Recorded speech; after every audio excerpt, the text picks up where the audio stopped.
दोस्तों, अभी तक आप लोगों ने चतुर्थ कुमार खंड का श्रवण किया, पार्ट 1 का। आज हम चतुर्थ कुमार खंड के दूसरे पार्ट का अध्ययन आप लोगों को कराएंगे, तो वीडियो पर पूरा बने रहें। और हे महादेव, जो कोई भी आपके इस महान ग्रंथ को देख रहा है उसके सिर पर आप अपनी कृपा दृष्टि अवश्य रखना। तो चलिए दोस्तों, इसका हम पाठ करते हैं।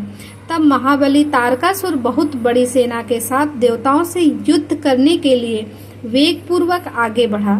उस रणधुमूर्ध तारक को युद्ध की कामना से आगे बढ़ते देखकर इंद्र आदि देवता तुरंत ही उसके सामने आए।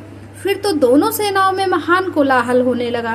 तत्पश्चात देवों तथा असुरों का विनाश करने वाला ऐसा द्वंद्व युद्ध प्रारंभ हुआ, जिसे देखकर वीर लोग हर्षोत्फुल्ल हो गए और कायरों के मन में भय समा गया। इसी समय वीरभद्र कुपित होकर महाबली प्रथम गणों के साथ वीराभिमानी तारका के समीप आ पहुंचे।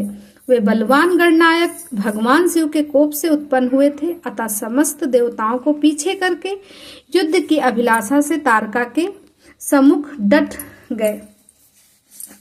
उस समय प्रथम गणों तथा सारे असुरों के मन में परमोल्लास था, अतः वे उस महा समर में परस्पर गुथम गुथ होकर जूझने लगे। तदंतर वीरभद्र से तारका का भयानक युद्ध हुआ। इसी बीच असुरों की सेना रण से विमुख हो भाग चली। इस प्रकार अपनी सेना को तितर बितर हुई देख उसका नायक तारकासुर क्रोध से भर गया और 10,000 भुजाएं धारण करके सिंह पर सवार हो देवोगणों को मार डालने के लिए वेग पूर्वक उनकी ओर झपटा। वह युद्ध के होने पर देवों तथा प्रथम गणों को मार मार कर गिराने लगा। तब प्रथम गणों के नेता महाबली वीरभद्र उसके उस कर्म को देखकर उसका वध करने के लिए अत्यंत कुपित हो उठे। फिर तो उन्होंने भगवान शिव के चरण कमल का ध्यान करके एक ऐसा श्रेष्ठ त्रिशूल हाथ में लिया जिसके तेज से सारी दिशाएं और आकाश प्रकाशित हो उठे। इसी अवसर पर महान कौतुक प्रदर्शन करने वाले स्वामी कार्तिकेय ने तुरंत ही वीर बाहु द्वारा कलाकार कहलाकर उस युद्ध को रोक दिया। तब स्वामी की आज्ञा से वीरभद्र उस युद्ध से हट गए। यह देखकर असुर सेनापति महावीर तारक कुपित हो उठा। वह युद्ध कुशल तथा नाना प्रकार के अस्त्रों का जानकार था, अतः देवताओं को ललकार कर उन पर बाणों की वृष्टि करने लगा। उस समय बलवानों में श्रेष्ठ असुरराज तारका ने ऐसा महान कर्म किया कि सारे देवता मिलकर भी उसका सामना न कर सके।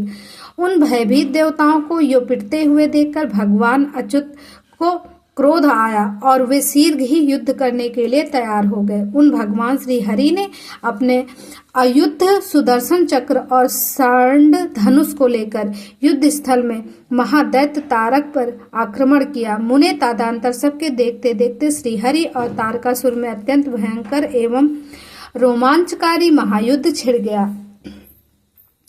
इसी बीच अच्युत ने कुपित होकर महान सिंहनाद किया और धधकती हुई ज्वालाओं के प्रकाश वाले अपने चक्र को उठाया। फिर तो श्रीहरि ने उसी चक्र से दैत्यराज तारका पर प्रहार किया। उसकी चोट से अत्यंत व्यथित होकर वह असुर पृथ्वी पर गिर पड़ा, परंतु वह असुर नायक तारक अत्यंत बलवान था, अतः तुरंत ही उठकर उस दैत्यराज ने अपनी शक्ति से चक्र के टुकड़े टुकड़े कर दिए।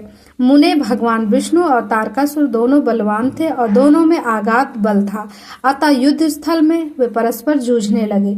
तो यहीं पर ये समाप्त होता है कुमार चतुर्थ खंड। अब इसके आगे की कहानी हम जानेंगे अगले वीडियो में। तब तक के लिए श्री शिवाय नमस्तुभ्यम दोस्तों। और अगर ये महान ग्रंथ आप लोगों को अच्छी लगी हो तो इसे ज़्यादा से ज़्यादा लोगों को शेयर करें। हर हर महादेव अवश्य लिखें और लाइक जरूर कर देना। मिलते हैं इसके आगे कथा के साथ।